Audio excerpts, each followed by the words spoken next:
자, 기체 반응의 법칙이란 뭐냐? 우리가 이제 지난 시간까지 한 거를 생각해 보면 질량 보존의 법칙, 물리 변화가 됐든 화학 자 정리 한번 해볼게요. 질량 보존, 물리 변화든 화학 변화든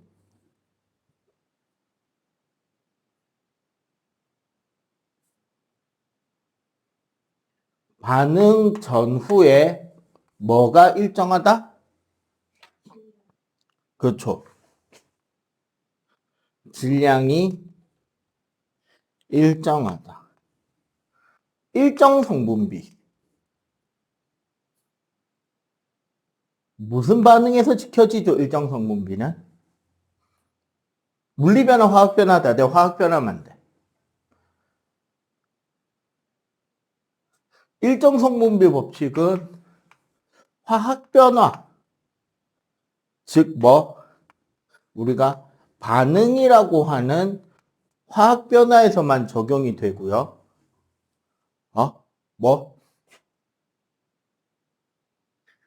반응물 사이의 원자 개수비. 그래서 반응물과 생성물의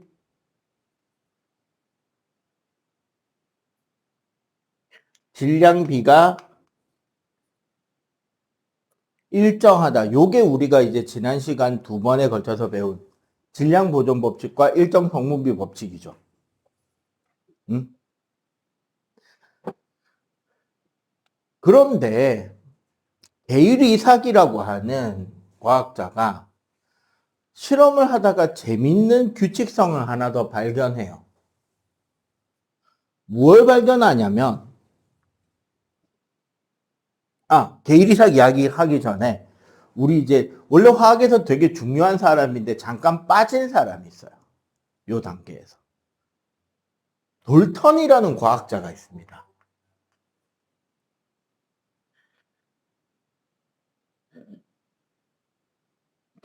돌턴이라는 학자는 원자에 대해서 자기 나름대로 그 이전까지 과학자들의 여러 연구나 발표들에 대한 이론들을 싹 정리해서 원자란 이런 것이다 라는 것을 발표해요. 4가지를 발표하는데, 자, 첫 번째, 원자는 더 이상 뭐 할 수 없다? 쪼갤 수 없다.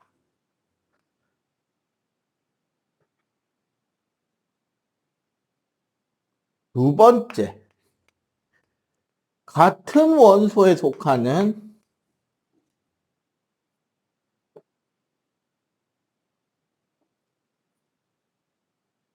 질량이나 크기나 성질이 일정하다. 세 번째는 화학 반응을 하는 동안 원자는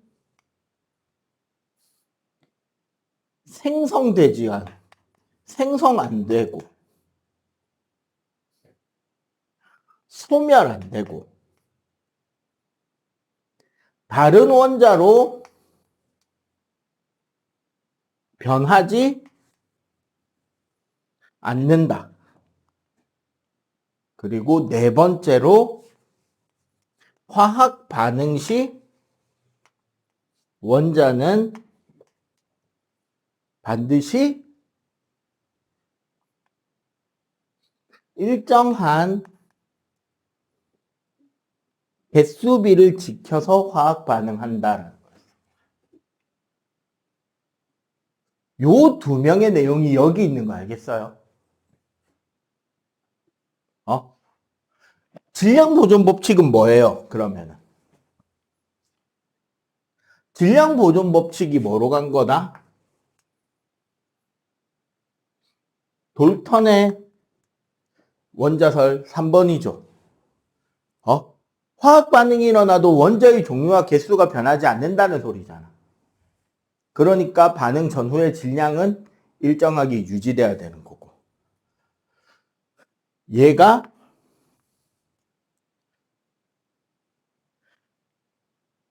돌턴 4번인 거죠. 반드시 일정한 개수비로만 결합한다.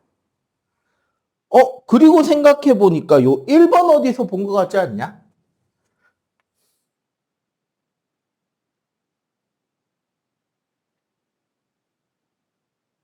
이거 아톰이잖아. 데모크리토스. 원자는 더 이상 나눌 수 없다. 자, 문제가 있어요. 현재는 돌턴의 원자설에 대한 내용들을 100%다 그대로 받아들여질까요? 아니면 바꿔야 되는 것들이 있을까요? 현재는 바꿔야 되죠. 어떻게?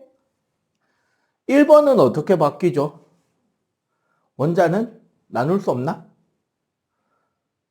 나눌 수 있죠. 어떻게? 핵과 전자로 나뉘죠.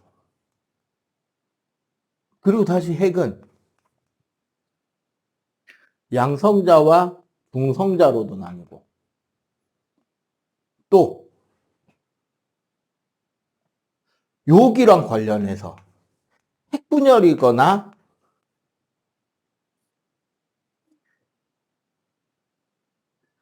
핵융합 같은 근데 문제는 얘네들은 화학 반응이 아니니까 그렇다 치고라도 원자를 분열시키거나 다른 원자들과 합체하면서 다른 원소로 바꾸는 게 가능해졌단 말이죠. 두 번째 거는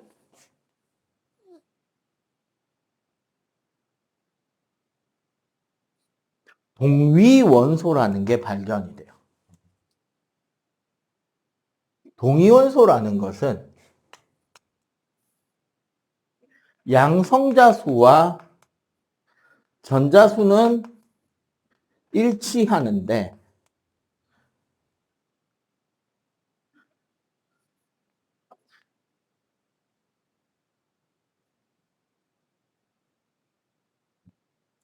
같은 원소인데 중성자 개수가 다른 원자들이 발견이 되기 시작합니다.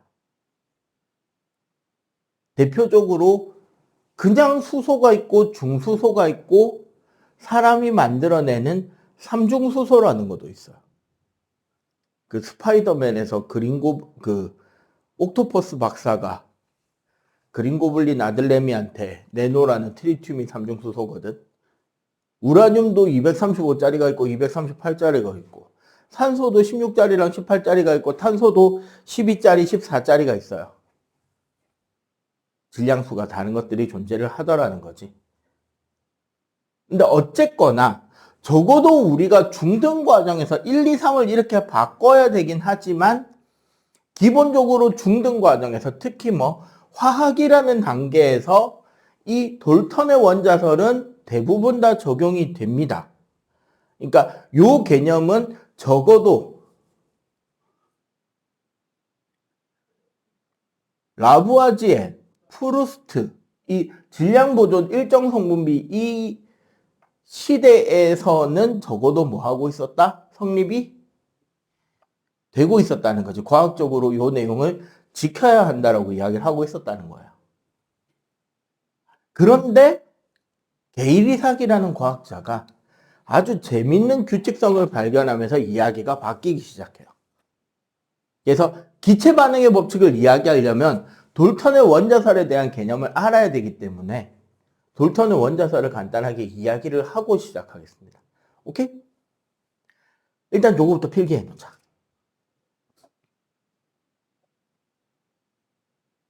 지금부터 우리는 한 10분 정도만 한 가지 내용을 잊어버려야 됩니다. 그 맨인 블랙의 이상한 광선 맞으면 까먹잖아, 내용을. 기억을. 우리는 뭐를 잠깐 잊어야 되냐면 분자라는 개념을 잊어먹어야 돼요. 자, 하나, 둘, 셋, 번쩍. 왜냐면 이게 순서가 좀 잘못돼서 그래. 자, 게이리삭이라는 과학자가요. 이름 적고 나니까 더 이상해 보이네. 그 게이 아닙니다. 그냥 이름이 어쩌다 보니 게이예요. 성이 리샥이고. 어. 기체 반응 시. 자, 여기서 기체 반응이란 반응물도 기체, 생성물도 기체, 전부 다 기체인 반응을 말하는 거야. 어? 기체와 기체가 반응해서 기체가 만들어지는 반응. 어? 기체 반응 시 반응물과 생성물 사이에는 반드시 일정한 뭐도 성립되더라 갑자기 뜬금없이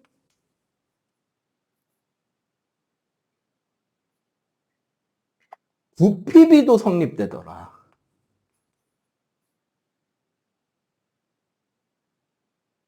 어쨌거나 봐봐. 기체이고 부피를 이야기를 하는 거잖아. 그렇기 때문에 이 반응의 전제 조건은 기체 반응이란 반응물, 생성물 둘 다 기체이어야 되고, 즉 기체들끼리의 부피만 관련이 돼요. 고체가 생기거나 액체가 생기거나 부피비가 성립이 된다 안 된다? 안 됩니다. 그리고 온도와 압력은 어떻게 한다고 하자? 반응이 끝난 뒤에 다시 맨 처음의 조건, 온도와 압력을 일정하게 다시 돌려놨을 때 뭐가 일정하더라? 부피의 비율이 일정하더라인데, 이거를 원자 모형으로 그려서 고민을 하니까 문제가 되는 거야. 무슨 문제가 생겼냐면 이 게이리삭이 찾아낸 부피 비율 중에 이게 있어요. 수소와 산소가 반응하니 뭐가 되더라?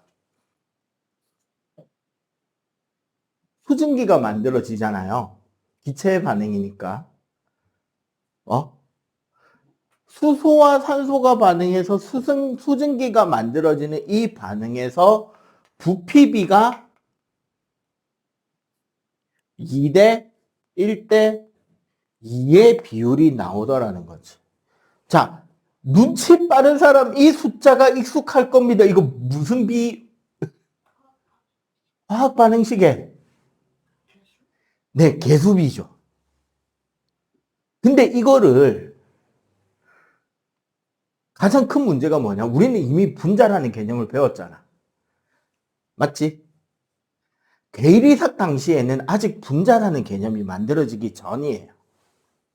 그러면 당연히 물질은 뭐로 이루어져 있다고 생각하고 있을 것이다? 분자가 아니라 원자인 거죠. 그리고 기체는 원자와 원자 사이의 간격이 무진장? 엄청나게 멀고 원자 하나하나의 크기는 너무 작다고 생각하고 있었단 말이야. 그러면 어떻게 된다? 같은 양의 부피 속에는 같은 개수의 뭐가 생길 것으로 생각했다?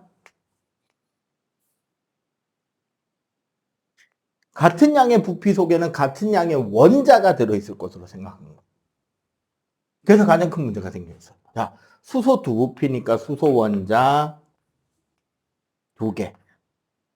산소 한 부피니까 산소 원자 1개. 부피가 나와야 된대. 그럼 어떻게 그려야 돼? 수소가 2개고 수증기도 2개니까 수소 원자는 하나씩 넣어주고 산소 원자 1개를 2군데에 나눠줘야 되잖아.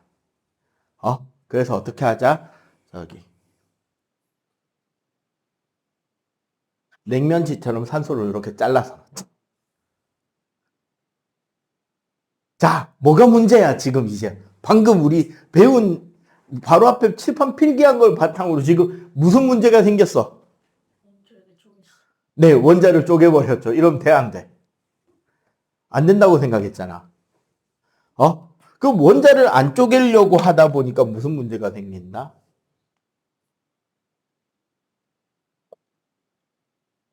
산소 주고 수소 요렇게 붙여놨더니 여기에 뭐가 들어가야 되지가 되는 거야. 그렇다고 이 분자가 무진장 크기 때문에 이 분자는 두 부피를 차지한다. 이것도 이상하잖아. 그렇게 차지하면 우리 눈에 보여야 되잖아. 수증기가 보여 안 보여? 수증기는 우리 눈에 안 보여요. 우리 눈에 뿌옇게 보이는 건 김입니다. 그거 액체예요. 우리 눈에 하늘에 떠 있는 뿌연 구름 저거 기체 아니고 액체예요. 심지어 고체도 섞여 있어. 지금 흘렸죠, 현재 그림이. 모델화가 안 되는 거야. 그래서 이 문제에 대해 고민을 하고 있었는데 전혀 다른 과학자가 한 명이 나타나서 이 문제를 해결해 줍니다. 그 과학자의 이름이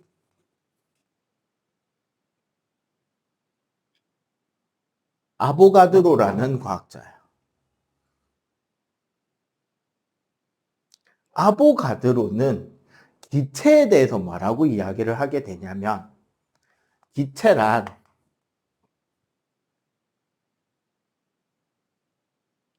원자가 결합해서 만들어지는 분자라는 입자로 구성이 되고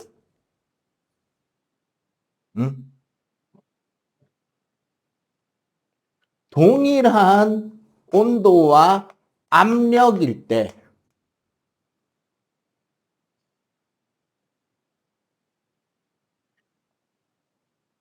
모든 기체는 모든 기체라는 말 자체가 기체 종류에 상관없이라는 뜻이 포함되겠죠? 같은 온도와 같은 압력에서 모든 기체는 같은 부피 속에 같은 수의 분자를 지닌다, 분자를 포함한다라는 새로운 분자라는 개념을 최초로 도입합니다. 그리고 그 뒤에 그 분자라는 녀석에서부터 성질이 만들어진다. 이런 식의 화학 발전이 시작이 돼요. 그래서 아보가드로가 이야기한 분자라는 개념을 도입해서 이 식을 다시 한번 그려보니까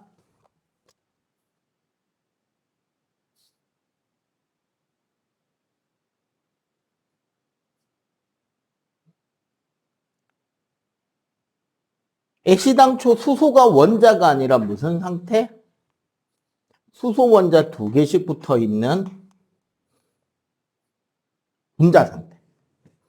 산소도 어떻게? 원자가 아니라 산소 원자가 붙어 있는 분자 상태. 이렇게 해서 그 원자들을 분리시켜서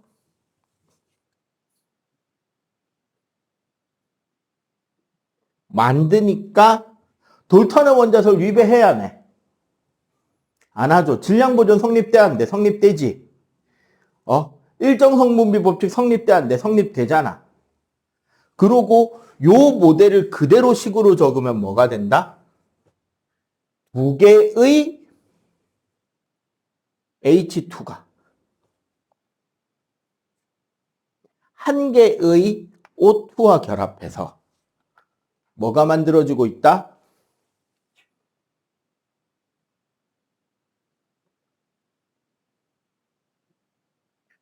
2개의 H2O를 만들고 있다라는. 우리가 알고 있는 그 화학 반응식이 누구에 의해서? 아보가드로에 의해서 설명이 되더라라는 거지.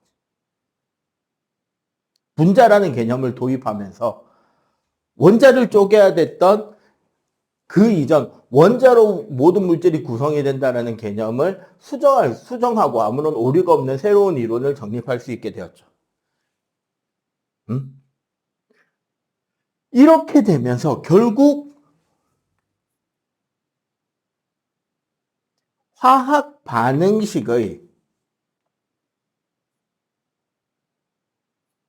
개수비는 우리 화학 반응식 앞에 적히는 개수비 여기 2, 여기 1, 여기 2 이게 개수비죠. 뭐를 상징하고 있었죠? 원래는 분자수의 비자 맞지?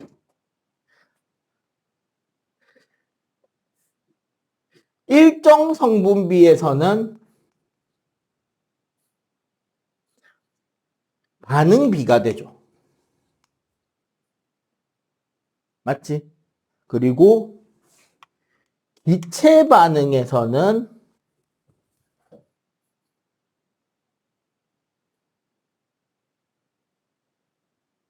부피비도 돼. 근데 뭐는 아니다? 이게 중요하지. 일정 성분비의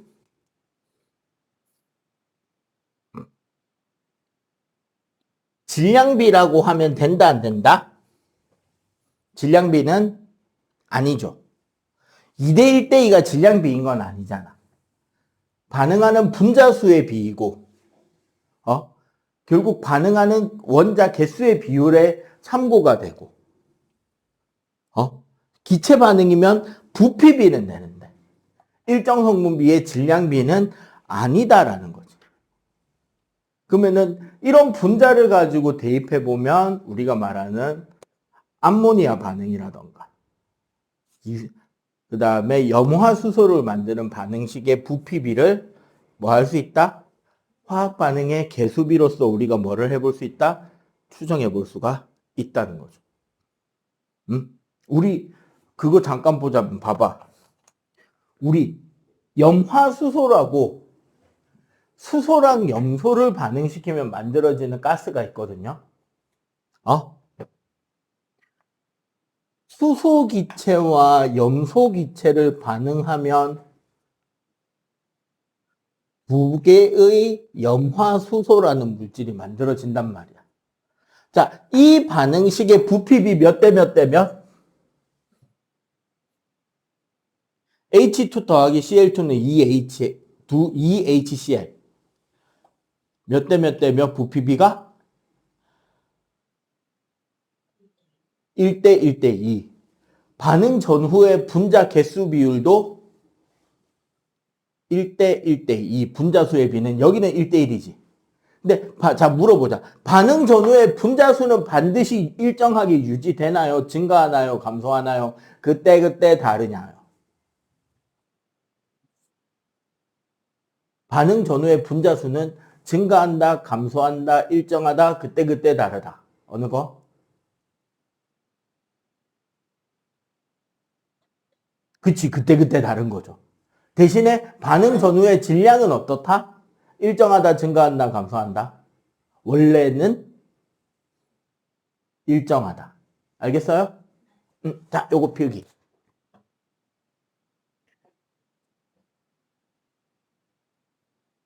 자, 그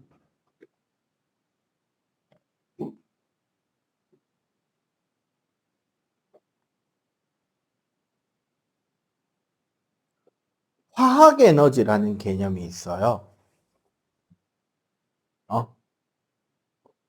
보통 이제 아무래도 에너지라는 거는 물리에서 더 많이 다루게 되는 영역이긴 하지만 화학 에너지라는 개념이 있는데 이거는 뭐냐면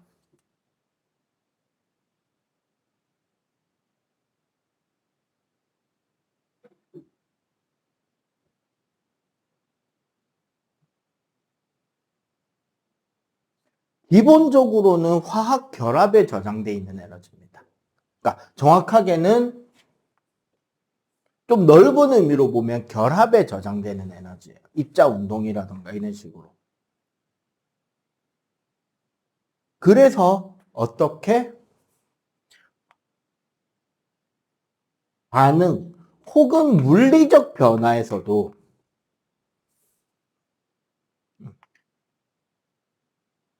물리적 변화나 화학적 변화에서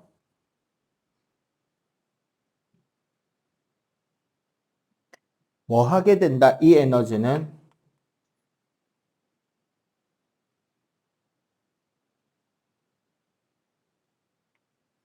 에너지 출입이 발생한다는 거야.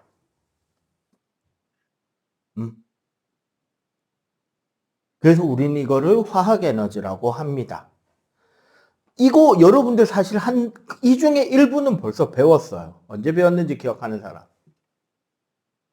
물리 변화나 화학 변화에서 에너지가 출입하는 예, 특히 물리 변화에서 에너지가 출입하는 걸 우리는 배웠습니다. 언제? 두 번째 시간에요.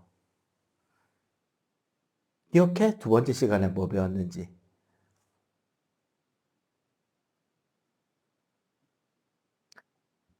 상태 변화와 에너지 출입 배웠죠. 상태 변화와 에너지 출입이 있었습니다. 이런 거 있잖아. 얼음이 녹으면 주위가 따뜻해져요, 시원해져요? 얼음이 녹을 때,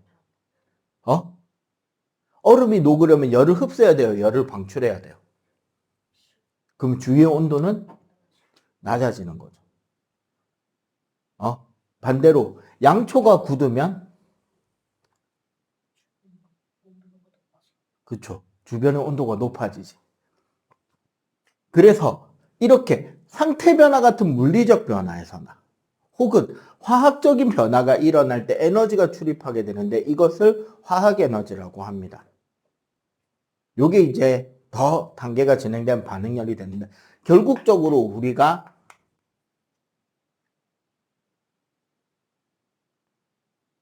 발열 반응, 에너지를 발산하는 변화는 결국 뭐다?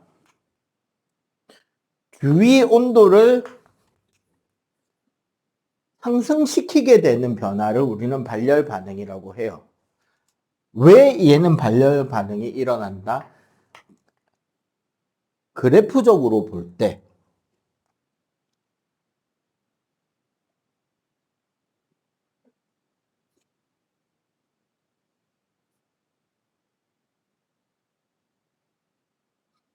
반응물의 에너지 총합과요.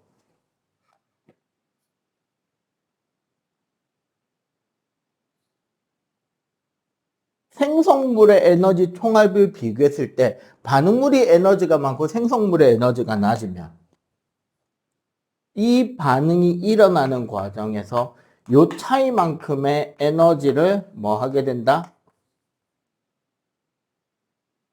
방출하게 된다는 거. 가장 대표적인 이런 에너지 방출 과정이 뭐가 있다? 연소.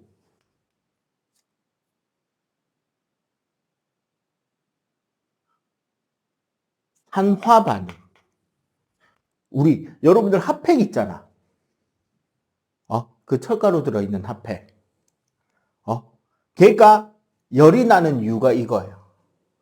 그 안에 들어있는 철가루들이 공기 중에 있는 산소와 만나서 산화 반응이 일어나게 돼요. 녹이 쓰는 거거든, 쉽게 말해서. 그 과정에서 철가루와 산소일 때와 산화 처리되었을 때 에너지를 비교해 보니까 산화 처리 훨씬 더 안정된 상태인 거야. 그러면 그 에너지 차이만큼 뭐 하게 된다? 에너지를 방출하게 되는 거죠. 소화. 아니다, 소화는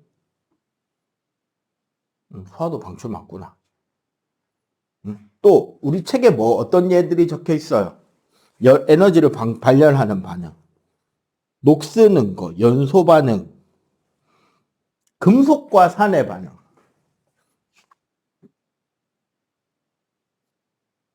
이거 부식이라 그래요, 우리가. 그 다음에 우리 다음 주에 배울 내용 중에 중화 반응.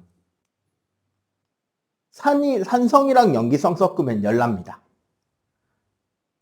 중화열이라는 게 방출하는데 이런 중화 반응, 이런 것들이 전부 다 발열 반응이고 이런 반응이 일어나면 주변의 온도는 상대적으로 어떻게 된다? 높아지는 거죠. 그래서 요즘에는 이제 등산하면 산에서 뭔가 불을 피우지 못하게 하잖아요. 화재 예방이나 이런 것들 때문에. 맞지? 그래서 이제 군인들의 전투용 식량부터 그게 이제 기술이 발전하니까 요즘은 일반 등산객이나 캠핑족을 위한 그 비상 음식들에도 이 과정들이 들어가는데 어떤 것들이 있냐면 그 음식이 들어있는 포장 용기가 이중으로 돼 있어요. 그리고 위에 꼭지가 있거든. 꼭지를 열어갖고 안에다가 물을 따라 넣으면 음식물이 들어있는 용기 자체가 열이 나는 것들이 있어요. 안에 들어있는 가루들이 물과 반응해서 발열 반응이 일어나는 거예요. 그걸로 음식 데피게 굳이 물 끓일 필요 없이. 아니면 봉지에 이렇게 실 같은 게 나오는데 실을 잡아 당기면 그 안에 있는 캡슐이 터지면서 화학 반응이 일어나서 용기를 데펴준다던가. 그래서 산에서도 불 피우지 않아도 뭐 할 수 있게 따뜻한 음식 먹을 수 있게 해주는 그런 것들도 다양하게 연구되고 있거든요. 다 무슨 반응이다? 발열 반응이다. 그럼 반대로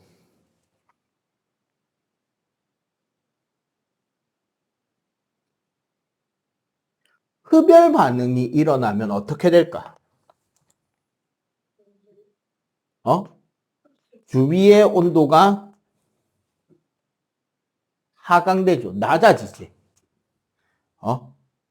근데 요 흡열 반응에선 우리가 한 가지만 딱 기억해 주면 되게 좋아요. 흡열 반응이라고 무조건 흡수 가능한 에너지에는 열도 있지만 뭐도 흡수해도 된다? 빛을 흡수해도 되고요. 또 뭐를 흡수해도 된다? 전기를 흡수해도 됩니다. 어쨌거나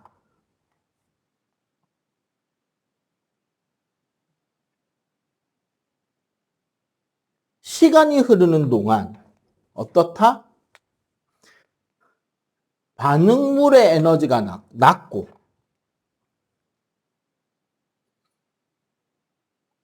행성물의 에너지가 많은 과정이라고 한다면 어떻게 된다? 요 차이만큼의 에너지 상승이 되어야 되잖아. 그래서 에너지를 흡수하게 되는 게 흡열 반응이에요. 우리 잘 생각해 봐봐. 빛을 흡수하는 게 뭐가 있죠?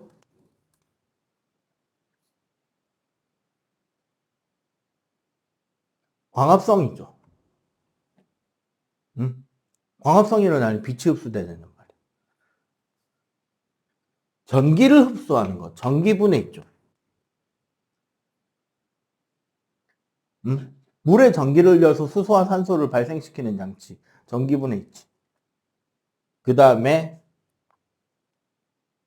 열에 의한 변화, 열을 흡수하는 반응들도 있어. 열분해.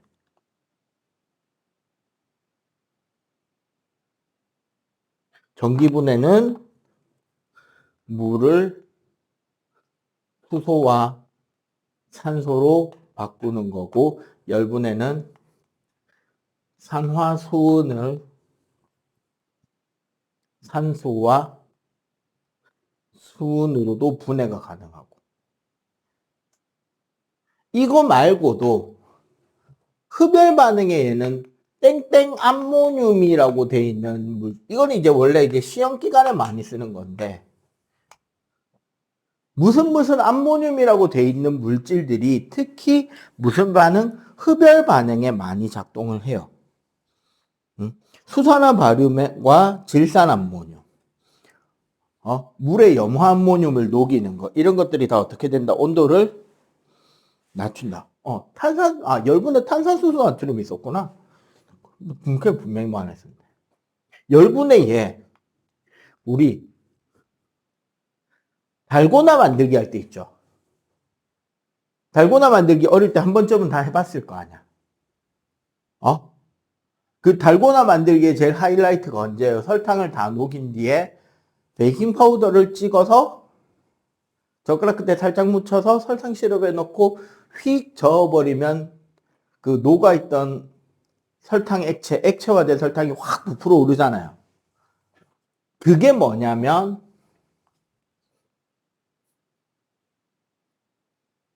이게 탄산수소 나트륨, 베이킹 파우더 말하는 거예요. 여기에 열을 가하면 어떻게 된다?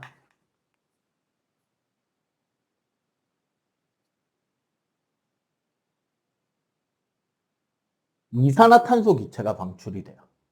베이킹 파우더가 열분해되면서. 이 기체로 부풀어 오르는 거란 말이에요. 대신에 너무 많이 찍어 놓으면 쓴맛 나잖아. 얘가 쓴맛을 만들거든. 이런 것들이 열에 의한 분해가 되는 거죠. 그래서 어떤 반응은 반응 과정에서 열을 방출하기도 하고 흡수하기도 하잖아, 다양하게. 맞죠? 그리고 이런 반응들의 성질을 잘 활용한다면 우리가 원하는 어떤 역할이나 기능을 하는 것들을 개발하는 데 도움이 된다는 거죠.